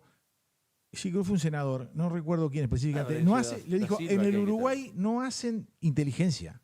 No hay servicios de inteligencia adecuados. Entonces no pueden encontrar a nadie, ni a un perro pueden encontrar, para estar seguro. Pero leamos esto. Atentado contra Ferrero. Policía pone foco en 2 presos del penal de Libertad, pero enfrenta dificultades claves, dice. El lunes se requisaron 3 celulares a integrantes de 2 familias del Cerro sospechosas de estar detrás del ataque a la casa de la fiscal de corte. Sospechan que guardias avisan a narcos antes de las requisas. ¿Bien? ¿Cuántos años hace que no ocurre un motín en el penal de Libertad? Se pregunta este artículo que es de la redacción del diario El País. Dice, se preguntó una fuente policial, muchos años se autorrespondió. Distinta es la situación del CONCAR, donde hay decenas de grupos enfrentados entre sí. En el CONCAR se alojan los presos de los escalafones más bajos del submundo criminal, rapiñeros, ladrones de poca monta, adictos al consumo de pasta base. Sin embargo, la mayoría de los presos del penal de Libertad fueron alojados allí por tráfico de drogas, lavado de activos o delitos violentos. Un porcentaje importante de los presos de esa cárcel fueron condenados por homicidio, dice. Pero ¿por qué en el penal de Libertad hay una paz, entre comillas, por favor, duradera pese a que están alojados en ese centro los delincuentes más peligrosos? La fuente explicó que el penal de Libertad hoy está dominado por 2 familias del Cerro de Montevideo que llegaron a un acuerdo con los guardias cárceles. Dicho acuerdo no se basa en el dinero, sino en mantener la buena convivencia entre guardias e internos. Es decir, se terminaron aquellas épocas donde el brazo gordo, preso con poder y ascendencia entre los reclusos, pagaba la luz y el agua a los operadores penitenciarios a cambio de favores como los ingresos de armas, drogas y celulares. Ahora yo hago una pregunta. Tan barato en aquella época, ¿no? Los guardiacárceles. Por pagarle el agua y la luz entraban armas, droga y celulares. No dicen qué época. No dicen qué época. Pero los guardiacárceles ganan, creo que un tercio de la mitad de lo que ganan los policías comunes. Está bien. Bueno, ese es el otro problema. También a ver quién eligen para guardia cárcel por ese sueldo. Sí. Ese es el otro problema. Ahora, dice, según la fuente, el acuerdo apunta a mantener la paz interna. Por ejemplo, si un recluso genera violencia entre sus pares o hacia los guardias, estos le hacen saber a los pesos pesados, quienes mandan a sus soldados para que calmen al interno violento por la fuerza. Ese intercambio de favores implica además que varios guardias avisan a los pesados cuando investigadores penitenciarios llegan al penal a hacer una requisa de teléfonos celulares. Los guardias golpean la reja o gritan un nombre en código y enseguida desaparecen los celulares utilizados por los presos pesados para dirigir sus negocios dentro de la cárcel, según las fuentes. Por eso ayer se realizó una requisa en la celda de los presos investigados y apenas se incautaron 3 aparatos. Los investigadores suponen que ambos delincuentes utilizan unos 15 teléfonos para estar conectados con integrantes de sus organizaciones. Además, la ubicación geográfica del propio penal ayuda a los delincuentes. Desde el edificio pueden ver a quienes se acercan desde larga distancia y ellos les da tiempo para hacer desaparecer los teléfonos celulares y dejar a la vista aparatos que no contienen ninguna información, agregan las fuentes penitenciarias. El penal tiene 2 edificios. El celdario grande tiene 2 salas y cada una de ellas tiene 25 metros de largo y un corredor central de 8 metros. El lugar es muy grande. Eso favorece la autonomía de cada celda, mientras el edificio chico, conocido como La Piedra, es un celdario más contenido. Allí se alojan los condenados por narcotráfico en 2 sectores. Volviendo al atentado a la casa de Ferrero, los investigadores se preguntan cuál fue el móvil de la irrupción a la vivienda. ¿Ataque, atentado o amenaza? ¿Buscan herir a la fiscal de corte, a su familia o solo atemorizarla? Según las fuentes consultadas por El País, Ferrero hace más de 2 años que no lidera ninguna investigación contra cargamentos de cocaína. Sin embargo, entre los narcos y los reclusos existe la creencia de que ella está detrás de cualquier acción vinculada al tráfico de drogas elaborada desde la Fiscalía. Ella es titular de un juzgado especializado. Pero no lo ejerce hace 2 años.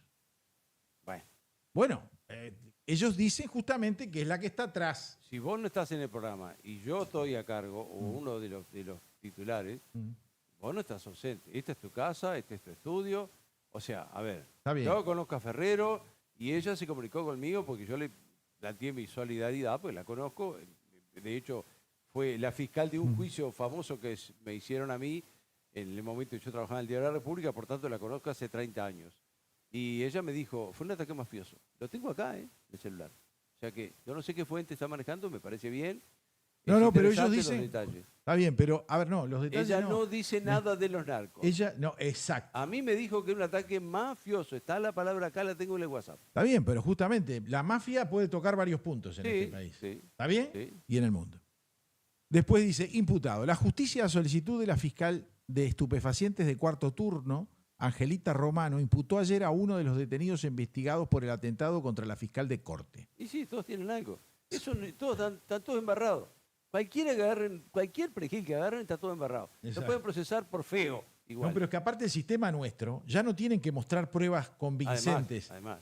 A la señora jueza o el juez que lo atiende. La fiscal lleva la intuición de que el tipo estuvo en el negocio. Claro, y te dejan 180 días. Ahora, después pueden quedar pegados, ¿eh? Este baile no termina fácil, porque si la justicia, los que mandó 180 días en cana, no los logra ejecutar por esto, se les va a complicar la noche. Sí, pero vamos a seguir. El tiempo pasa, las noticias pasan. Está bien. Y el gobierno a veces juega un poco deja que las cosas se calmen. Está bien, pero entonces el gobierno juega a tapar... Lo que pasa es que tienen que conservar a Mónica Ferrero.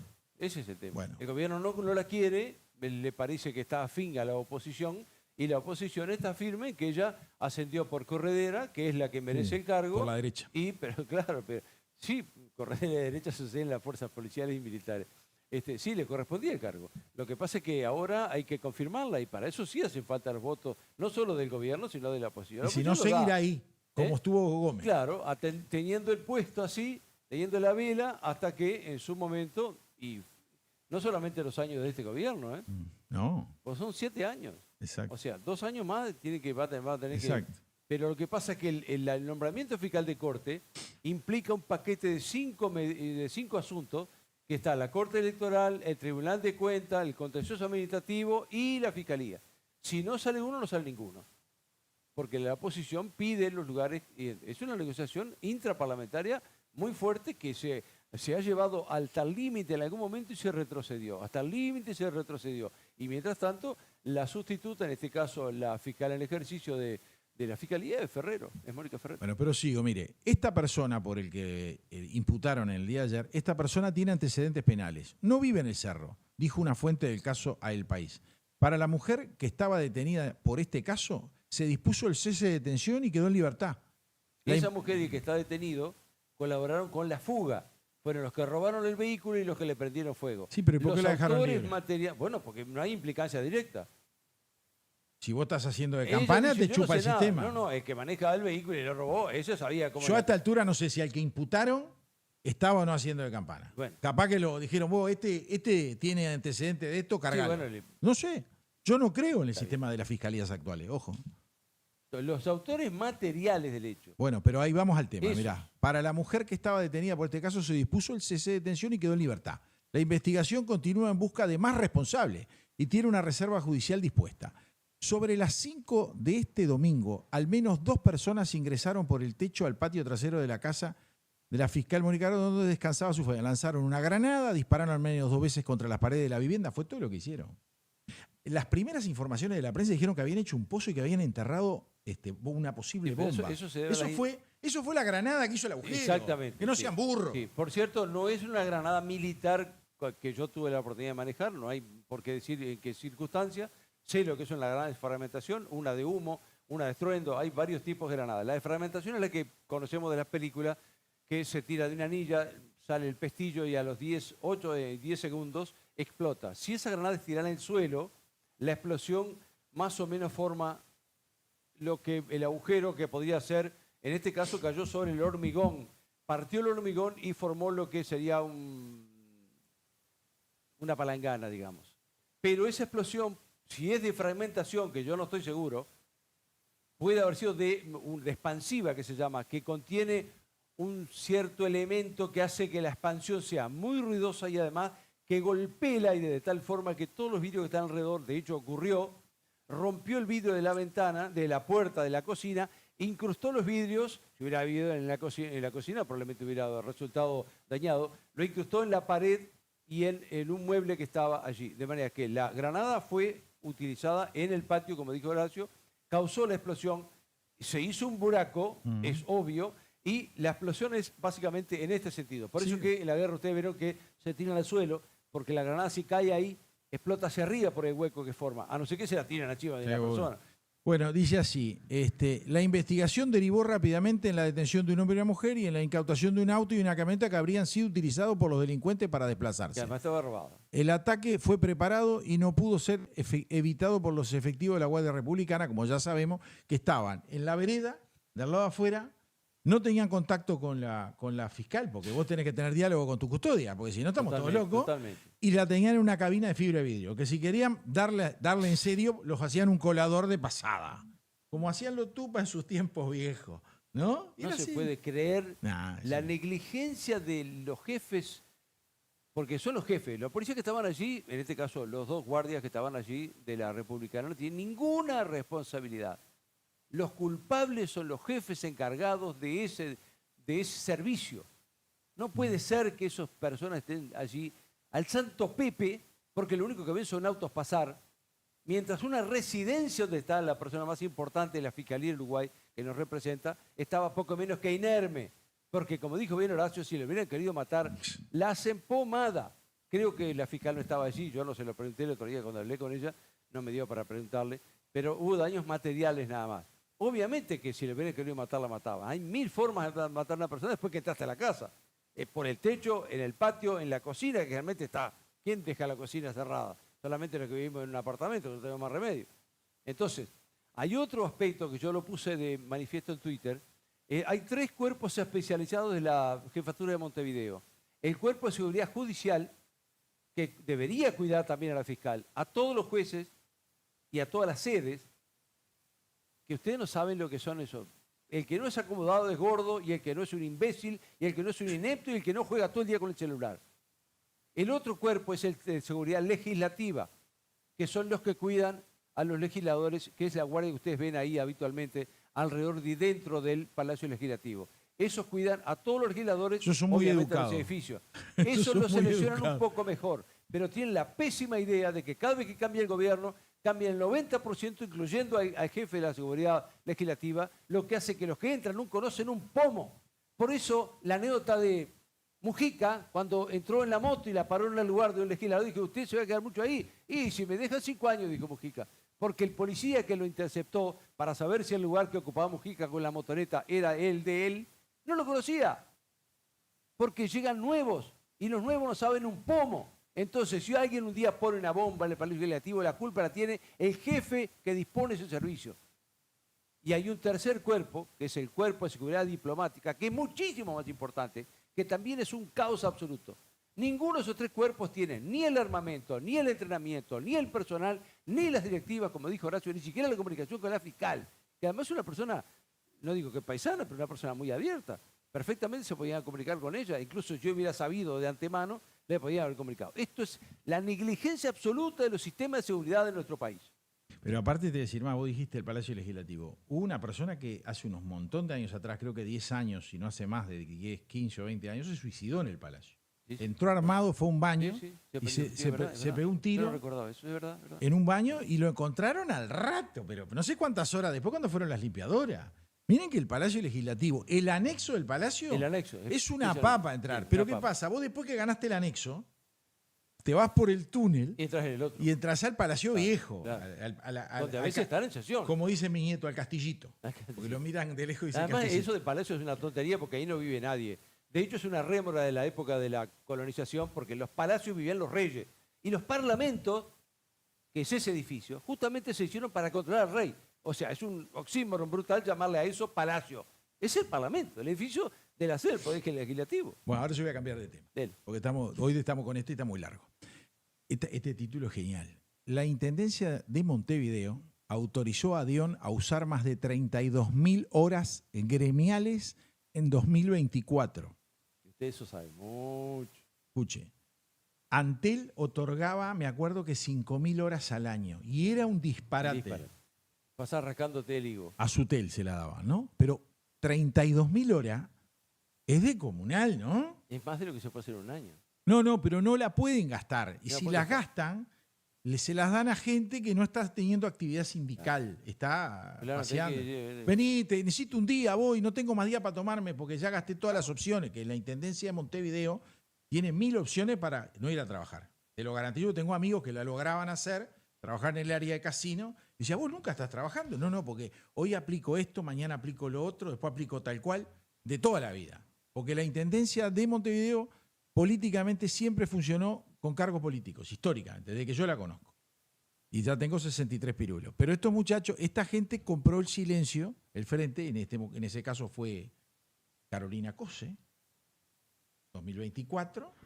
Carolina la tiene que haber agarrado en el principio del año.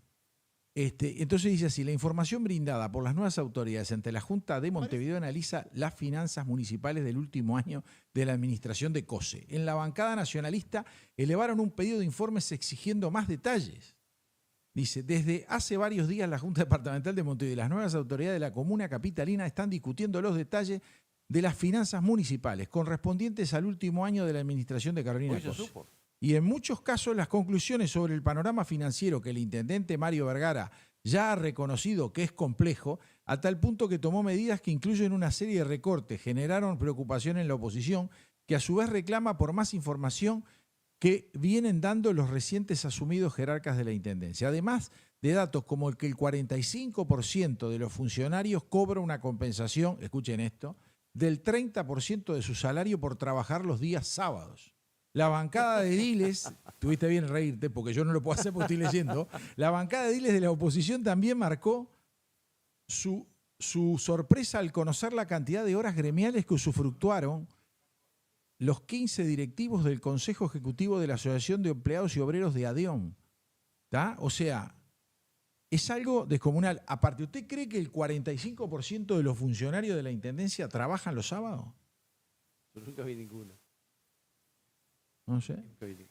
No, en serio, a mí me preocupa. Y vive en una zona muy cuidada por ellos, que es ahí en Entonces, Rivera. Está todo bien, muchacho, pero esto... 90 millones de dólares, eso fue la cifra. Claro. 3 millones de dólares por día recaudan entre los habitantes de Montevideo, que somos contribuyentes. Y le faltan 90 millones, o sea, han incurrido en una deuda de 90, le faltan 90 millones de dólares. Yo le voy a recordar algo. El que terminó como intendente en el periodo Colorado 85-89 fue Julio Iglesias. Lo conocí. Que era el cuarto candidato de edil. Sí, uno bajito. Pelo negro, pelo bien negro. No sé de cabeza. Engominado. Ahora debe estar de pelo blanco, ya sí, tiene un montón de años. Civil, entonces, sí, no sé ya tampoco. El hombre dejó 15 millones de dólares de superávit. La agarró Tabaré Vázquez y la dejó con deuda. Sí. Después país todo. Nunca más, y la mató la deuda de esta mujer. Nunca más. No, es una cosa. Y ahora te voy a contar más. Increíble. Los guampudos, y lo voy a decir clarito, los guampudos de las cooperativas de transporte no están cobrando en tiempo y forma el dinero por el subsidio. El reintegro. El subsidio. No se lo están dando. El municipal. ¿Y sabés cuál es el problema? No se quejan. ¿Vos los escuchaste, Armando Lío? No. Bueno, ¿y por qué no? Están con problemas, le están yendo a pedir plata a los bancos para pagar los sueldos, porque el otro gran problema, como están acostumbrados a llevársela de vivos, la mayoría de las cooperativas, no todas, aclaro que no todas, hay algunas que andan muy bien, pero hay otras que son desesperantes. ¿Está bien? Y como tales, y si gastá si tenemos el subsidio, pero el subsidio se tiene que terminar en algún momento. Por ejemplo, vienen todos los ómnibus eléctricos, el combustible ya no es el mismo. Un ómnibus gasta entre el 8 y el 10% de lo que gastaba en gasoil. Pero gasta electricidad ahora. Pero gasta el 8 o 10 sí, por el mismo recorrido, con menos roturas. Porque los motores eléctricos no se rompen. Y si no recuerden, los trolley de AMDE eran eternos. Eterno, los vendieron a Mendoza, República Argentina. Los reciclaron y siguen Y andando. vos vas a andar allá y los manejan mujeres allá en Mendoza, andan divinos. No. Y los mandaban con las baterías originales. Y todavía andaban, y no eran de litio. Le sacaron que eran las de plomo comunes. Era de plomo. De ácido. Alcancé a viajar en ellos, ¿cómo no? Yo me aburrí, viajé en Andet y viajé en Coptrol, era. O Coptrol, Raicop. sí. Coptrol y Raicop. Raicop era ómnibus. No, Sí. no era línea. Una de las dos era la que tenía. Coptrol era la eléctrica. Exacto. Entonces, vos llegás a la conclusión de que es todo. Lo siento mucho. Después tenemos más. La sentencia inexistente que citó Carrera en recusación a fiscal y que Ferrero calificó de riesgo ético. Y bueno, El hombre que es abogado. es abogado. El hombre escribió su defensa Pícaro. y el abogado que representaba dijo, eso no lo puse yo, lo puso mi defendido. Le sacó el traste, la pata al lazo. Que fue lo que dijo Bianchi el otro día. Este hombre se pone a mentir. En la fiscalía, que lo quiere procesar, tuvieron que investigar los antecedentes porque hizo mención a honorables abogados de este país diciendo que había pasado tal cosa, tal otra. Dijeron los abogados, esto no lo acuerdo, no lo sé. Lo buscaron y era falso. Tuvo que pedir perdón el otro día. El hombre, esa parte de pedir perdón, porque había falseado la nota de defensa, no la dijo cuando salió a la calle. ¿Eh? No lo escuché decir, me equivoqué. Eso es Fíjese, compadre, para que no le pase a usted. Por Es supuesto. una canción de Palito Ortega. ¿Viste? Después tenemos otra linda de los sindicatos, mirá. No nos representa. La FUS le retiró la confianza al ex dirigente Jorge Fogata Bermúdez. ¿Se acuerda que le habían reclamado 180.000 pesos que no había devuelto? Porque ellos tenían un sistema raro para cobrar unos aportes que hacían las sociedades médicas, que lo hacían directamente a las cuentas, escuchate disparate, a las cuentas de los dirigentes. Porque ellos no tenían personalidad jurídica. Y bueno, parece que la nueva directiva corrigió esos temas, tienen cuentas bancarias a nombre de la Federación Uruguaya de la Salud, la FUS, y dejaron de llegarle la plata a estos muchachos.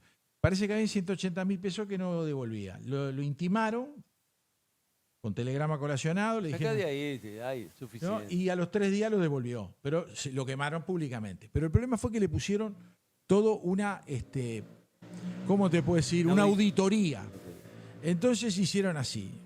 Sin embargo, una auditoría que analizó los gastos realizados entre el 1 de mayo del 2024 y el 31 de julio del 2025 reveló movimientos mucho mayores que los 180.000 pesos por parte de Bermúdez y otros sindicalistas. En concreto, Bermúdez gastó 1.192.781 pesos, de los cuales 579.154 están justificados. En contrapartida, hay 613.627 pesos que no cuentan con factura ni ningún tipo de documento que lo justifique. A lo mejor la gente no se acuerda quién es Fogata Bermúdez. Bermúdez es uno que se parece a mí o yo a él, es más joven que yo, pelado, que habla todo así, me la voz. Es ronco, ¿no? No estoy burlándome, digo, para que lo identifiquen. A mí me cae bien, no nunca lo vi agredir de manera soez, pero es un hombre de cuidado, ¿no? Hay que mantenerse al frente de esa federación y ahora vemos por qué se mantuvo al frente. Porque ese gasto a lo mejor no lo hizo en provecho propio, a lo mejor lo hizo para conseguir alguna adhesión, que a veces es muy común, y no solamente en la política. Bueno, es en provecho propio.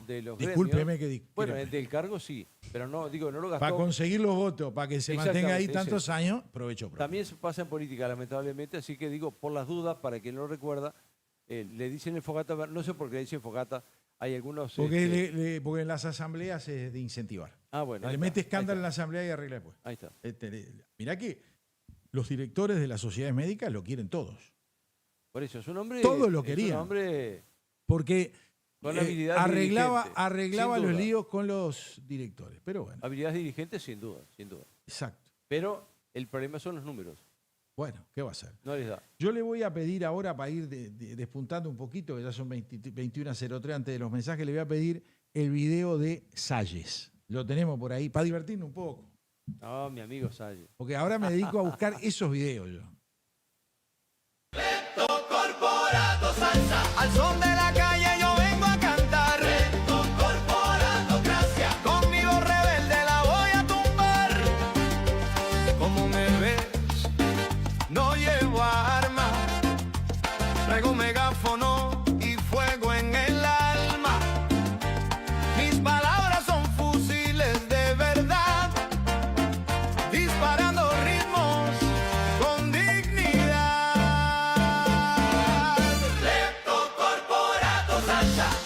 me controlan, no me callarán. Reto corporatocracia. Sí. Bueno, estamos de vuelta. Eso era para entretener un rato. Tengo algunos mensajes. Porque aclaremos que ese video que vieron no lo hizo Salles, lo hizo alguien que tiene conocimientos profundos, por lo menos mucho más que los nuestros, los míos, de inteligencia artificial. Se puede imitar a una persona tanto hablando como cantando. Así que a partir de ahora y hace ya un tiempo, tengan cuidado cuando vean algo. No lo den por bueno hasta que no lo vean replicado por gente que sabe mucho. Yo me di cuenta enseguida porque hay ciertos movimientos que no son coincidentes con la letra. Coincidentes con la letra, pero el parecido físico de Salles y las otras dos personas que intervienen es muy bueno. El colorido también. Yo se lo pasé a Salles hoy temprano y me puso ja. Se ve que él ya lo había visto. El 629 dice, hoy los escucho en diferido, saludos.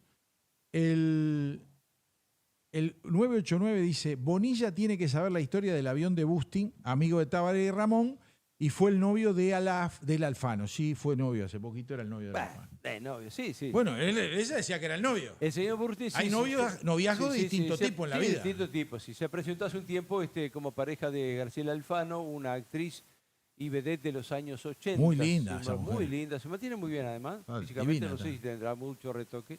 Ese Burstyn era el representante de Mercedes-Benz Uruguay y el dueño del avión que el presidente Vázquez compró en su momento. Seguramente que Javier Bonilla, que estuvo hace un rato en el programa, debe saber mucho más sobre ese avión en particular.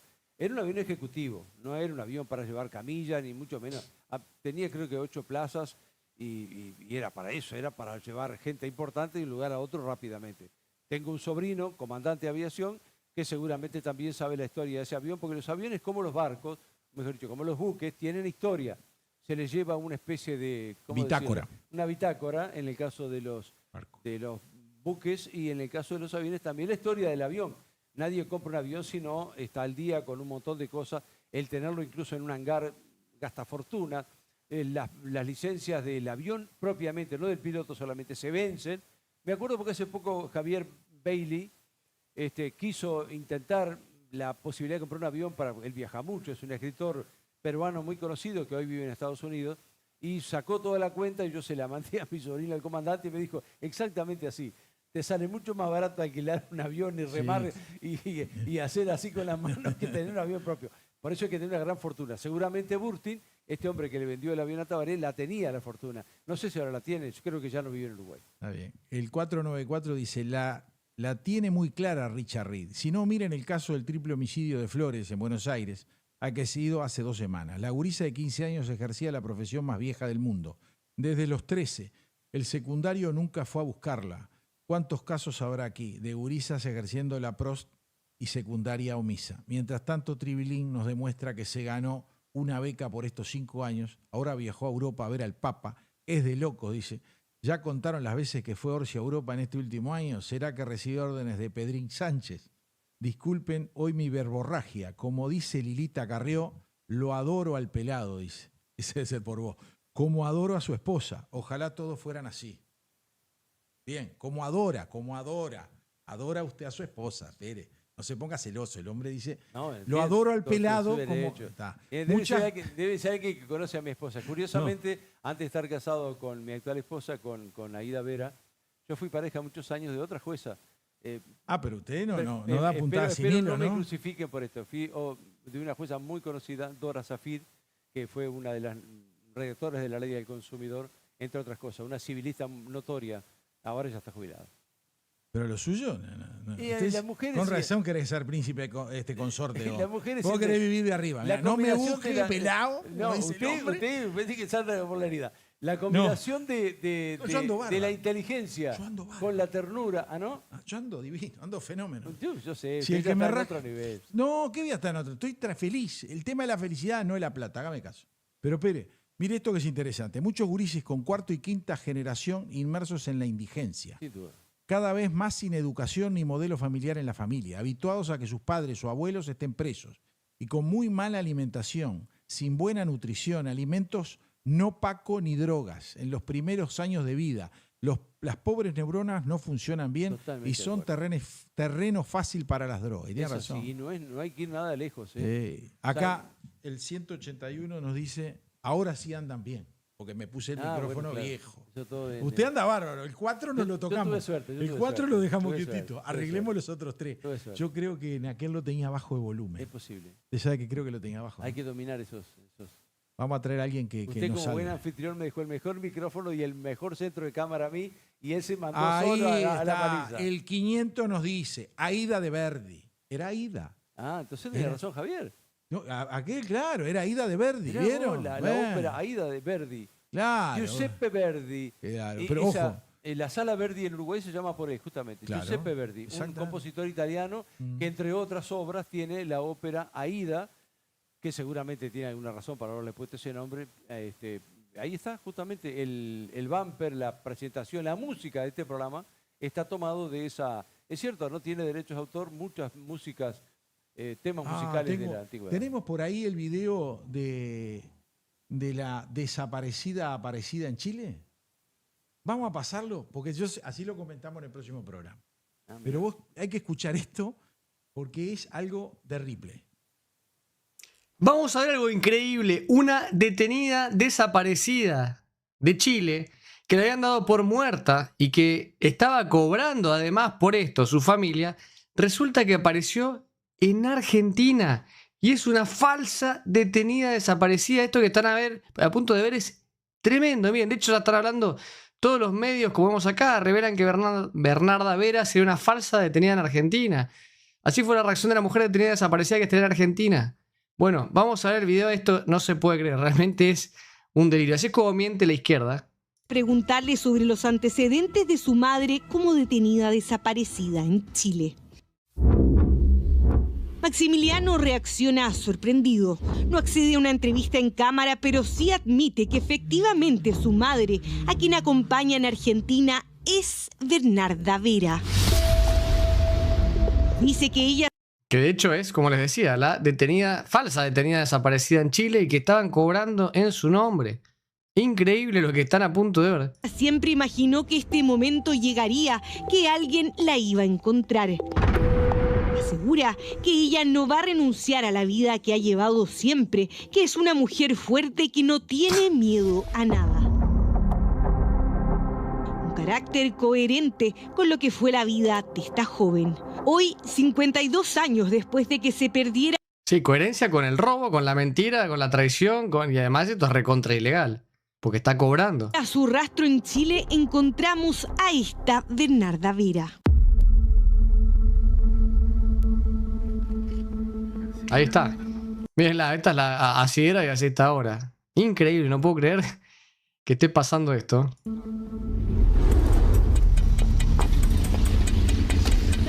Señora Bernarda. Sí. Hola, ¿cómo está? Yo soy de Chile, periodista de Chile. No, miren la cara. No, vean eso de nuevo, buenísimo, cómo se deformó.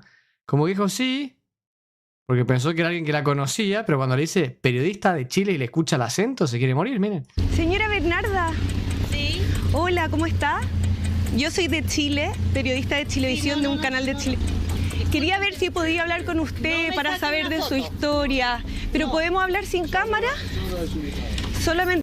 Y ahí el hijo va a cuidarla. Está bien, es el hijo, pero digo, se nota que saben, o sea, lo saben, obviamente. Queremos hablar con ella, que nos cuente su historia. Es que estamos haciendo un reportaje sobre su caso.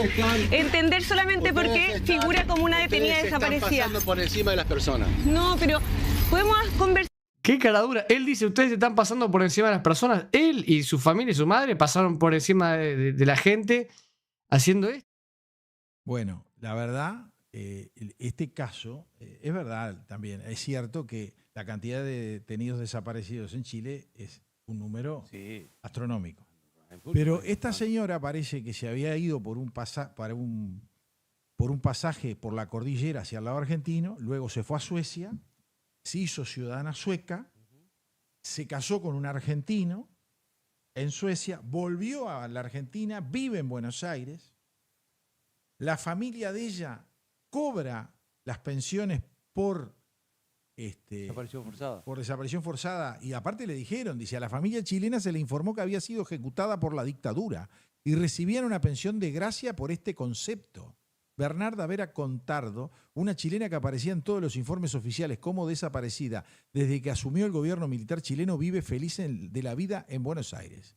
un grupo de reporteros del canal chileno Chilevisión llegaron a su casa generando una noticia impactante, dice. ¿Tá? La mujer en 1978 obtuvo permiso de residencia en Suecia y en 1984 la ciudadanía. Tras separarse de su marido chileno en 1999, por lo tanto, el marido chileno sabía que estaba viva, porque en el 99 ya no estaba el tema de la desaparición de ella. La desaparición figura del 78. Por lo tanto, la familia en Chile sabe, o parcialmente sabe. ¿Ah? Dice, sí, agarra eso Álvaro y él lo agarra a Modio. En 1999 se fue a Argentina, se fue a la Argentina casada con un argentino con el que tuvo 3 hijos. A la familia chilena se le informó que había sido ejecutada por la dictadura y recibían una pensión de gracia por este concepto. No se sabe exactamente cuántos casos similares hay, pero este se conoció en el gobierno chileno desde hace más de un año y Boric no lo movía. Pero hace más de un año que lo habían denunciado. Como no le dio bolilla al gobierno para estudiarlo, fueron los periodistas al lugar. La filmaron y la quisieron entrevistar. Dijeron, mira, te doy un año de gracia. Si no arreglas esto, te pico. No se sabe, medio grotesco para la situación, pero fue algo así. No se sabe exactamente cuántos casos similares hay, pero este se conocía en el gobierno chileno desde hace más de un año, aunque no se hizo público hasta que lo destapó la prensa. No infiero que usted está pensando que acá en Uruguay hay casos así. No, lo que pasa es que acá vino, Amodio lo ha dicho. Amodio ha dicho que hay varios desaparecidos que no están desaparecidos. Lo que pasa es que Amodio dijo cosas muy interesantes. Ha dicho, por ejemplo, de que hay personas que colaboraron con los militares. Se pelaron. En acuerdo. Hay un caso medio emblemático que va a salir en el documental de que hay una persona que manejaba los dineros y que se manejaban en la Argentina, el PVP, todos ellos, cuando los robaban allá y lo licuaban acá en Uruguay. Y ese y su esposa. El contador contador ad hoc. Eran ad hoc, sí. A este caso se deben sumar unos 3.000 casos de exonerados falsos. O sea, de un total de 30.000, los cuales fueron víctimas del gobierno militar. Se argumenta que estas personas perdieron su empleo en el sector público, por lo que sus familiares reciben pensiones mensualmente. O sea que los que se quedaron sin empleo cobran los familiares. ¿Cómo decimos, por plata? Todos mienten, acordate de esa frase, todos mienten y esto es por plata. Por supuesto que hay gente que fue perseguida y que lucha por sus ideales y que fue torturada y que la mataron y que la desaparecieron. Por supuesto que pasó y está mal. Por eso digo, todos mienten. Todos es todo. Más, menos, un poquito, otro poquito. Lamentablemente es así. Pero esto de la chilena es algo de alquilar balcones. Y después salieron a justificarlo. El gobierno dijo, no, bueno, pero la familia de acá, de Chile, no lo sabía. Pero si el ex marido se divorció en el 99 para casarse con el argentino y tener 3 hijos con el argentino. ¿Por qué lo hace? No sé. Cada día entiendo menos. El hombre es complicado. El ser humano es complicado. ¿Qué le parece si nos despedimos y nos pelamos? ¿Cómo no? Con mucho gusto. Bueno, estimados amigos, será hasta el próximo lunes, que el próximo lunes tendremos el programa número 232. ¿Con qué figura? No se sabe. Acá nunca sabemos nada. No, y si lo vamos a hacer con este micrófono, si me pongo terco y seguimos con el otro, tampoco lo sabemos. ¿Se sale en directo de España? Aquel nos puede mandar. No, Buenos Aires nos va a mandar porque le gusta mandarnos porque nos ven directo. Alvarito nos ven directo. Claro. Alvarito, sé que los ven Hay directo. diferencia de 5 horas con España. No sé. España no, que ya es tarde. España están de madrugada ya. A esta hora es madrugada. Vamos a ver si yo cuando esté en Grecia le mando el informe. Usted mande un informe de los griegos, cómo está la situación después de la crisis económica que tuvieron. Nos estamos yendo. Buenas noches para todos. Esto es El Servidor. Otros ya te contaron las noticias. Nosotros te contaremos la verdad. Conducen Álvaro Alfonso, Amodio Pérez y Horacio Lampariello.